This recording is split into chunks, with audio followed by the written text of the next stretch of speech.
Kosem dan Ciklo yang sudah bebas finansial, boleh cerita nggak sih sebenarnya seperti apa maksudnya bebas finansial itu? Kita ceritain di video ini.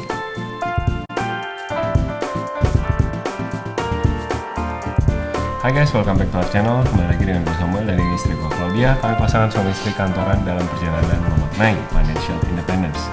Sudah 2 minggu berlalu sejak kami mengumumkan di live update video awal Desember kemarin bahwa kami sudah bebas finansial. Nah, sebenarnya kalau teman-teman ngikutin channel kami dari mungkin setahun 2 tahun lalu, ada beberapa video yang teman-teman bisa aduk-aduk untuk nonton dan cari tahu sebenarnya financial independence yang kami maksud nih seperti apa. Tapi daripada kalian nyari-nyari gitu ya, mungkin kita akan rangkum aja di dalam video ini seperti apa sih yang kami maksud dengan financial independence, apa dasar-dasarnya, dan kenapa kami percaya kalian juga bisa mencapainya. Jadi gimana nih rasanya setelah mengumumkan? Kan yang paling banyak tanya gimana rasanya jadi tiba-tiba banyak orang nggak kenal minta pinjemin uang gitu atau gimana? Gak ada sih ya sebenarnya ya yang minta pinjem uang atau nanya-nanya lebih detail, justru belum ada ya in real life. Negatif komen juga Rata-rata puji Tuhan nggak ada ya. Dan thank you. Ya kitanya juga merasa hidupnya nggak ada perubahan sih, biasa-biasa aja tuh kan sih ya. Justru tadi maksudnya bukannya negatif komen, justru malah banyak yang support gitu ya, maksudnya seneng gitu, maksudnya oh ternyata ada nih dari karyawan yang bisa jadi financial independence gitu kan, dan bahkan dari sandwich generation juga ternyata bisa loh gitu, jadi financial independence. Secara gaya hidup gimana, ada perubahan nggak? Secara gaya hidup nggak ada perubahan sih, tetap kan ya ngantor masing-masing gitu kan ya. Gua udah mulai work from office, jadi mulai ke kantor lebih sering, tapi ya ke kantor bukan tiba-tiba jadi beli mobil baru buat ke kantor gitu ya, tetap naik MRT, tetap laptop ditenteng di ransel sampai kantor, cuci muka gitu karena ngilangin bau jalanan gitu kan ya. Jadi tetap nggak ada perubahan. Kalau juga gimana Klau? Iya sama sih, masih kalau ada meeting masih ya udah sama naik ojek MRT gitu ya, kalau harus ke tengah kota gitu ya. Jadi sama, masih makan sehari 3 kali pakai nasi, belum pakai emas gitu ya. Jadi sebenarnya nggak ada yang berubah ya, maksudnya dari sisi gaya hidup tuh sebenarnya ya udah biasa-biasa aja gitu. Dan sebenarnya juga udah sering bilang juga sebelumnya, financial independence itu bukan kayak oke, sampai garis finish yes gitu berhenti gitu kan. Semua perjuangan dan semua apa ya ya kerja keras gitu ya, enggak gitu. Justru ya itu sebenarnya financial independence adalah journey lain aja gitu. Tetap aja tiap pagi bangun tidur banyak to-do listnya gitu kan, yang harus dikerjain ini itu, hidup terus berjalan seperti biasa gitu. Cuman ini ya apa ya, another phase of life aja gitu. One last thing to worry about probably ya. Tapi ya tetap berjalan kehidupan seperti biasa. Tapi banyak juga nih yang masih nanya ternyata ya, itu financial independence hitungnya gimana sih? Maksudnya apa sih? Ternyata masih banyak juga yang belum ngerti gitu. Nah, daripada simpang siur, video kali ini kita mau back to basic lagi, kita jelasin lagi financial independence menurut versi kami itu seperti apa. Oke. Jadi financial independence itu erat kaitannya teman-teman dengan yang namanya FIRE movement dan 4% rule. Nah, ini akan kita jelasin di video ini. Jadi bisa dibilang ini video Financial Independence 101 ya, buat teman-teman yang belum pernah dengar sama sekali tentang bebas finansial dan gimana caranya kok Kosem dan Ciklo begitu pede bahwa semua orang bisa mencapainya. Yang pertama kita akan lihat satu grafik ini. Nah, di bukunya Vicki Robin, salah satu penulis yang cukup sering di refer ya mengenai financial independence, ada grafik namanya crossover point ini. Crossover point ini kalau teman-teman lihat ada 3 garis. Yang pertama garis pengeluaran. Nah, kita bahas satu-satu. Garis pengeluaran ini adalah garis yang kita semua miliki sebelum kita punya penghasilan sekalipun. Jadi kita masih kecil, kita punya pengeluaran, cuman uangnya keluar dari orang tua kita gitu ya. Garis pengeluaran inilah yang seiring berjalannya waktu, kita tambah dewasa, kita harus mulai punya kesadaran untuk pengeluarannya distabilkan setiap bulannya. Kalau enggak, diturunkan terus gitu ya. Belajar hemat sekuatnya, teman-teman bisa berhemat. Setelah punya penghasilan, maka akan muncul namanya crossover point yang pertama, di mana pengeluaran dan penghasilan teman-teman beririsan. Beririsan ini ketika pengeluarannya lebih kecil daripada penghasilan, sehingga ada yang ditabung. Ditabungnya menjadi garis ketiga, yaitu garis investasi. Nah, bebas finansial tuh kapan? Terjadi ketika ada crossover point yang kedua. Di sebelah kanan grafik nih teman-teman lihat, ketika hasil investasi beririsan dengan pengeluaran teman-teman. Jadi istilahnya apa yang teman-teman butuhkan itu udah bisa tercover oleh hasil investasi. Salah satu cara untuk mencapai financial independence adalah dengan berinvestasi yang baik dan tepat tanpa mengganggu cash flow. Mau investasi itu di mana ya? Sekarang makin banyak pilihan investasi yang bikin kita bingung. Jangan bingung lagi, hari ini aku mau kenalin salah satu aplikasi yang aku rekomen banget buat investor pemula, yaitu Nanovest. Di Nanovest, kamu bisa investasi kripto atau saham Amerika Serikat hanya lewat satu aplikasi aja. Nanovest ini adalah platform aplikasi investasi zaman now, di mana kamu bisa jual beli kripto dan saham Amerika Serikat dengan mudah dan aman. Kamu juga bisa mulai investasi dengan Rp5.000 aja, tanpa ada biaya transaksi lagi. Ada 2.000 lebih pilihan saham Amerika Serikat dan aset kripto yang kamu bisa pilih, mulai dari saham perusahaan terkenal seperti Netflix, Starbucks, Apple, Meta, dan tentunya masih banyak lagi. Di Nanovest, investasi kamu dijamin aman karena sudah terlisensi oleh Bapepti serta mendapatkan beberapa sertifikasi ISO yang tervalidasi oleh Komite Akreditasi Nasional atau KAN. Jadi, kamu sebagai investor bisa tenang, nggak perlu merasa khawatir dengan aset-aset yang kamu investasikan di Nanovest. Nanovest sebagai aplikasi investasi modern yang simpel memudahkan kamu yang baru belajar investasi. Selain itu, ada banyak misi yang kamu juga bisa ikutin dengan total hadiah miliaran rupiah. Bagi kalian yang tertarik, jangan lupa cek info lebih lanjutnya di description box di bawah. Jadi teman-teman lihat bahwa sebenarnya bebas finansial itu bukan soal punya uang banyak. Bebas finansial itu soal gimana kita bisa aware bahwa ada 3 garis ini dalam kehidupan kita. Kita mau mainin yang mana? Kita mau turunin pengeluaran kita kah? Atau kita mau naikin penghasilan kita kah setinggi-tingginya? Atau kita ya belajar investasi supaya mungkin ya cuannya lebih besar dari investasi. Nah, buat kami berdua, karena kami memang dari awal karyawan dan bukan bukan orang yang sangat amat melek investasi gitu, maksudnya yang ngerti saham banget, yang suka ngulik gitu, enggak gitu ya. Termasuk bahkan risk appetite-nya itu moderate to low risk ya kami berdua. Jadi ya udah, fokusnya kami adalah dari awal selalu sama strateginya, mengatur pengeluarannya tadi, hidup hemat, frugal living, dan memperbesar income gitu ya dengan cara meniti career ladder masing-masing. Ya ini yang bertahun-tahun sudah kami lakukan ya.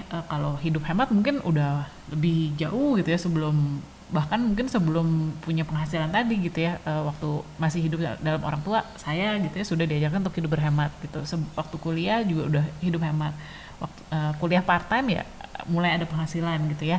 Ya terus penghasilan itu kan akhirnya selesai kuliah kerja. Mungkin ada orang-orang di luar sana yang jago banget misalkan investasinya. Jadi mungkin ya income dari pekerjaan tetapnya atau pekerjaan utamanya mungkin nggak terlalu besar, tapi karena pinter banget investasi bisa mendapatkan imbal hasil investasinya jauh lebih besar gitu ya.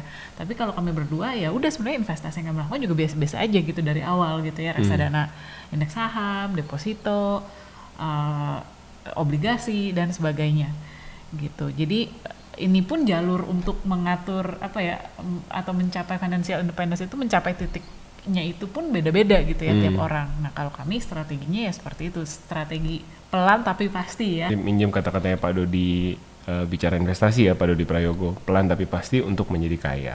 Nah berdasarkan jalur pelan tapi kaya itu ya akhirnya kita puji Tuhan sampailah ke titik ini gitu ya. Jadi ini bukan bukan instan ya, bukan hasil proses 1-2 tahun gitu, tapi kita sudah, kalau saya sendiri mungkin hidup berhemat udah mungkin udah belasan tahun, 15 tahun, jauh bahkan dari hidup sama-sama orang tua waktu belum ada penghasilan.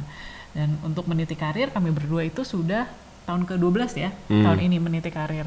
Jadi sebenarnya prosesnya itu sudah panjang ya gitu. Mungkin kalau dilihat ini kayaknya masih muda tapi kok udah bisa mencapai financial independence gitu. Nah ini ada prosesnya sebenarnya lebih dari 10 tahun. Nah oke, tadi teori pertama ya, tentang 3 garis itu ya, crossover point dari Vicki Robin.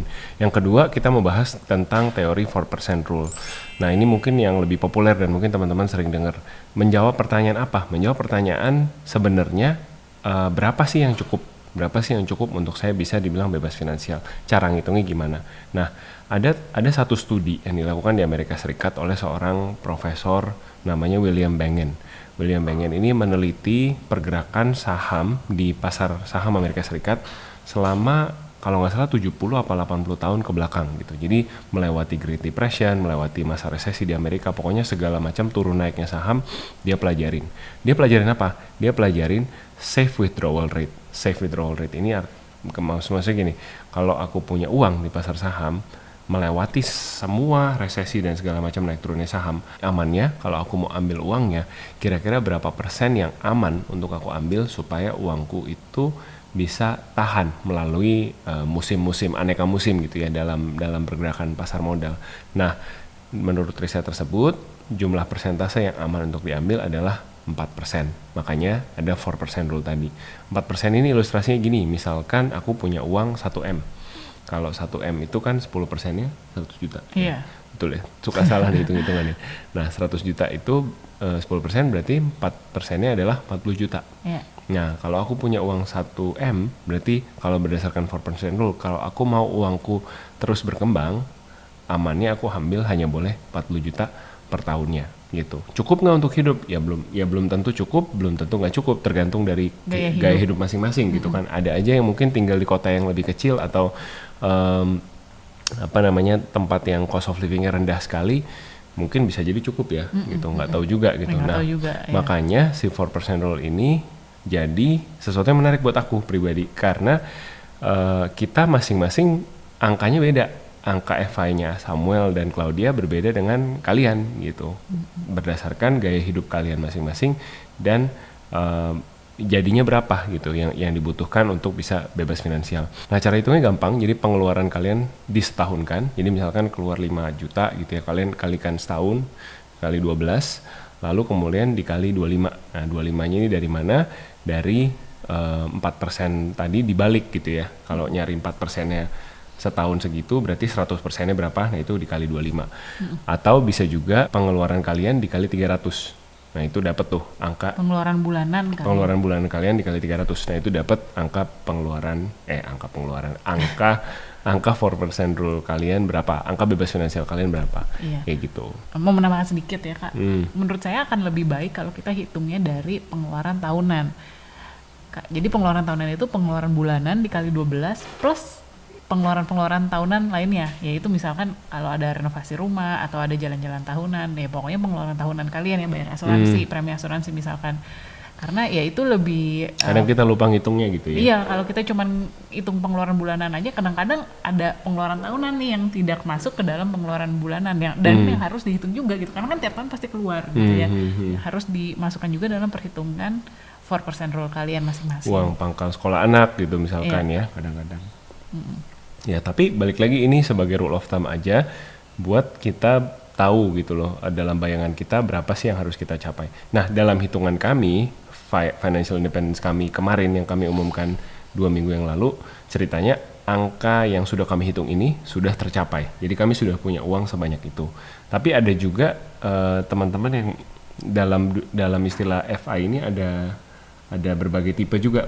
Jadi ada yang misalkan kamu udah mencapai 50% tapi mau retire tapi tetap mau bekerja gitu. Itu ada namanya barista FI, lean FI, apa segala macam-macam lah. Ada yang cost FI dan lain sebagainya. Jadi banyak juga versi di mana mengatakan kita sebenarnya nggak perlu ngumpulin semuanya, asal terkumpul sekian persen aja udah bisa sih untuk dibilang bebas finansial, tapi versi lean atau versi barista, versi costing apa segala macam. Dan yang ketiga sebenarnya mau cerita juga tentang FIRE movement di Indonesia gitu ya, karena kan di Indonesia mungkin ini ya baru populer 1-2 tahun belakangan mungkin ya, baru bermunculan komunitas-komunitas, akun-akun sosial media, juga apa ya, orang-orang gitu ya, personality yang mengangkat membahas tentang FIRE movement ya. Tapi karena saya gaptek ya soal sosial media ya, mungkin saya boleh share dikit gitu ya.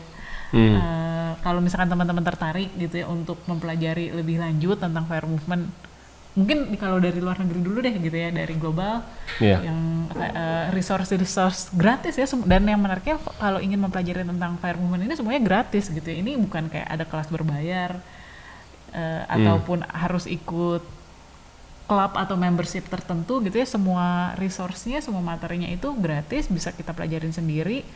dan bisa kita hitung sendiri gitu, rumusnya semuanya berdasarkan matematika aja gitu ya. Betul. Nah mungkin saya bisa share ini ya source-source-nya. Ya, pertama-tama kenapa gratis dan kenapa Fire Movement dulu kali ya. Jadi kita tarik mundur, ini sebenarnya mereka sih siapa gitu. Fire Movement ini bukan terikat pada satu organisasi, bukan copyright milik dari sebuah institusi gitu ya, mungkin financial planner merek apa gitu, enggak. Jadi Fire Movement ini lahir dari kegelisahan teman-teman karyawan di Amerika Serikat tentang fakta bahwa aku harus bekerja terus ya sampai hari aku tua gitu. Apakah tidak ada alternatif lain gitu ya. Dan kemudian teman-teman ini mulai menghitung kira-kira sebenarnya kalau aku mau bebas finansial lebih cepat, kalau aku mau pensiun dini possible nggak? Ternyata possible. Seperti matematikanya kita udah tahu tadi ya 4% rule dan lain sebagainya. Nah, kemudian ya udah teman-teman ini berbagi resources gitu. Ada namanya Mr. Money Mustache, ada namanya Bigger Pockets Money Podcast. Nanti aku akan list down ya beberapa resources yang mungkin teman-teman bisa baca juga. Yang paling terkenal sih Mr. Money Mustache, dia software engineer dari Amerika Serikat, sudah financial independence di umur 27. Jadi sangat muda sekali. Vicky Robin yang bukunya tadi kita bahas di awal, beliau juga salah satu yang bebas finansial lebih awal dan dedikasikan hidupnya untuk jadi volunteer untuk ngajarin orang-orang tentang Fire Movement ini gitu. Jadi kita ngelihat banyak orang-orang di dalam Fire Movement ini tuh ini nggak diorganize secara profesional, ini banyak volunteernya dan ilmu yang ditukarkan juga bukan ilmu yang eksklusif gitu. Kamu harus bayar kelasnya dulu terus bisa ikut. Sebenarnya teman-teman search Fire Movement itu banyak literaturnya, banyak bacaannya meskipun dalam bahasa Inggris ya. Ini yang bikin kami believe in this movement gitu karena ya semuanya bisa hitung sendiri, semuanya bisa pelajari sendiri dan at one point semuanya bisa capai bebas finansial itu gitu. Nah tadi yang Chloe bilang it's catching up di Indonesia udah mulai banyak ya pelaku-pelaku content creator personality yang udah ngebikin juga konten-konten yang bisa teman-teman nikmati. Kalau di Indonesia mungkin teman-teman bisa nonton video-videonya Pak Dodi Bicara Investasi, Dodi Prayogo, terus ada di Instagram ada OTW Fire, ada ya itu ada beberapa yang nanti akan ditaruh di description box di bawah ya, karena kebetulan lupa. Jadi ini bukan ide baru, ide eksklusif atau hasil pemikiran kami berdua sendiri, kami pun juga belajar gitu ya dari free resources ini gitu. Dan ya hopefully buat dan sebenarnya again Fire Movement ini ya maksudnya kalau teman-teman tertarik, of course ada orang yang tidak tertarik and obviously Fire Movement it's not for everyone gitu. Tapi buat teman-teman yang mungkin yang tertarik, pengen tahu lebih lanjut, ada banyak free resources di luar sana gitu. Nggak harus ikut lewat kita. Iya, nggak harus lewat kami. Oke, so to summarize video hari ini, kenapa sih financial independence ini menarik untuk sebagian orang, termasuk untuk kami berdua gitu ya. Yang pertama, semuanya ini kami bisa hitung sendiri. Ya. Jadi kita bisa hitung sendiri, bisa tahu sendiri butuhnya berapa, bisa ngumpulin sendiri sesuai dengan kekuatan masing-masing gitu. Dan ya. Target masing-masing. Dan kita nggak usah jadi member di mana-mana gitu, nggak ada ikatan kemana-mana selain komitmen ke diri sendiri. Betul. Gitu ya. Ya, karena ini movement yang open source. Open source itu artinya siapapun bisa belajar dan sharing. Jadi kalian nggak perlu eksklusif belajar lewat kami nggak punya jualan kelas apa-apa, dan ya kalau dibalikin lagi ke 4% rule, it's very simple sebenarnya gitu. Pengeluaran tahunan kalian kali 25. Udah, sisanya tinggal disiplin ngumpulin uang segitu. Disiplin hemat dan disiplin ngumpulin uangnya segitu. Betul. Gitu. Jadi there's no magic trick, there's no hidden classes, there's no fee that you have to pay to join this movement. You can start on your own untuk mencapai bebas finansial versi kamu sendiri di angka FI yang kamu tentukan sendiri. Nah, unfortunately masih banyak yang suka salah kaprah dengan istilah financial independence ini karena memang ada oknum-oknum tertentu, oknum pebisnis, oknum MLM tertentu yang menjadikan financial independence ini gimmick, seakan-akan financial independence ini bisa dicapai jika mengikuti bisnis mereka atau aktivitas mereka gitu ya, apapun yang dijual oleh mereka gitu. Nah, buat kami to be clear ya, kami tidak terafiliasi dengan asuransi apapun saat ini, tidak terafiliasi dengan MLM apapun. Jadi ini berbeda ya guys, gitu. Bukan di balik ini ada satu kelas yang kami buka atau ada pengajaran yang terpisah yang kami lakukan, tidak ada. Jadi balik lagi, financial independence banyak versi, tapi yang versi kami adalah yang kami belajar dari FIRE movement di Amerika Serikat, 4% rule, jalur pelan tapi pasti. Dan open source pokoknya. Dan open source, jadi betul. Kalau misalkan bisa belajar dari mana aja. Iya. Jadi kalau misalkan sampai ada yang nawarin teman-teman, Samuel kalau dia buka kelas coaching gitu kan, misalkan sekian juta dijamin FIRE tahun depan gitu, itu udah pasti scam ya, udah pasti bukan kami gitu, karena semuanya gratis, open source. Betul. Pernah ada yang buka Telegram kok, pakai foto saya. Ya, jadi itu juga menyeramkan guys, tiba-tiba foto gue nongol di grup Telegram, gue dikasih DM screenshot sama follower, itu juga hati-hati ya. Kami tidak pernah menerima titip dana, karena kami sendiri pun sederhana investasinya, tidak bisa. Investasi canggih-canggih, ya. Betul. Jadi pokoknya tidak ada kelas apapun, intinya tidak buka kelas apapun, tidak ada titip dana apapun. Ini adalah satu-satunya tempat di mana kalian bisa dengerin kami gratis. Nggak ada lagi hidden channel di balik ini yang aku buka komunitas rahasia dan lain sebagainya. Gitu. Sekalian ya mengingatkan. Dan yang terakhir yang perlu diingat, by being financially independent doesn't mean udah nih, oke, gue hidup kayak sultan, I don't have to care about money anymore. Enggak gitu ya, justru independence within the rules that you set for yourself gitu. Udah diatur, pokoknya kan tadi kan hitung 4% itu harus tahu nih pengeluaran bulannya berapa, pengeluaran bulanannya berapa. Ya udah, kalau udah tahu pengeluaran bulanannya berapa, udah ada angka financial independence ya, waktu kamu sudah achieve pun ya kamu tetap harus disiplin dan konsisten maintaining pengeluaran bulanannya tetap segitu seperti yang tadi kamu hitung di awal gitu. Karena kalau misalkan pengeluaran bulanannya jadi lebih besar, otomatis angka FIRE dia geser lagi. Betul. Gitu. Nah, jadi ingat ngomongin soal angka FIRE itu, jadi angka FIRE itu juga bukan angka mati ya tadi yang seperti dilihat gitu. Kalau misalkan memang ternyata setelah dievaluasi, pengeluaran bulanannya jadi lebih besar nih, udah sehemat apapun tetap lebih besar daripada yang dibudgetkan di awal. Ya udah, berarti angka FIRE bisa geser gitu. Jadi harus bisa fleksibel sih gitu kan. Dalam semua hal di hidup ini ya kita nggak boleh kaku gitu, termasuk dalam menjalani fase financial independence, karena ya again kita nggak pernah tahu ya, misalkan pengeluaran ya tiba-tiba tanggungannya di lebih banyak, atau misalkan ada inflasi terus harga melambung tinggi. Banyak hal di luar kontrol kita gitu ya, jadi tetap harus bisa fleksibel sih. Makanya banyak juga yang menjalani FIRE di luar sana itu ya walaupun sudah pensiun tetap produktif gitu ya, maksudnya tetap jadi freelancer dan terus mereka punya hobi yang mereka kembangkan sehingga bisa menghasilkan, misalkan buat keramik kah, atau jadi tukang kayu kah gitu. Jadi ya tetap produktif walaupun walaupun sudah tidak seproduktif sebelum fase financial independent, tapi ya tetap mereka berusaha untuk bisa ada source of income. Oke, mudah-mudahan video ini bisa ngejawab pertanyaan dasar kalian tentang apa itu financial independence. Tunjukin dan share video ini ke teman-teman yang mungkin newbie gitu ya, pengen kenal FIRE movement for the first time. This is a great video to start. Tentunya kalian nggak bisa belajarin semua dari satu video. Lakukan journey lebih dalam gitu ya. Cari-cari, baca-baca, dengerin podcast di tempat lain. Juga cek-cek pengalaman dari teman-teman yang sudah mencapai financial independence mereka. Dan be a believer gitu. Be a believer bahwa kalian juga bisa mencapai your financial independence. Mungkin nggak secepat orang-orang yang lain, but then again it's not a race. Itu bukan sesuatu yang kalian harus balapan dengan Kosem dan Ciklau atau dengan siapapun. Make it your own journey. Yang kami terus bikin kami senang untuk berbagi ini adalah karena ada pesan harapan gitu di sini, bahwa karyawan juga bisa bebas finansial dan kita bukan warga kelas 2 kalau dibandingkan dengan pengusaha dan teman-teman yang mungkin kartu namanya tulisannya founder gitu.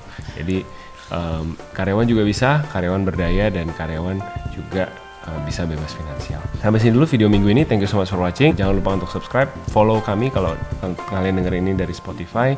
Give thumbs up atau rating bintang 5 untuk podcast ini dimanapun kalian mendengarkan. Buat yang belum follow kami di sosial media, bisa follow kami di Instagram dan di channel-channel sosial media kami yang lain. Thank you so much for watching. Take care and stay healthy. See you next week. Bye-bye.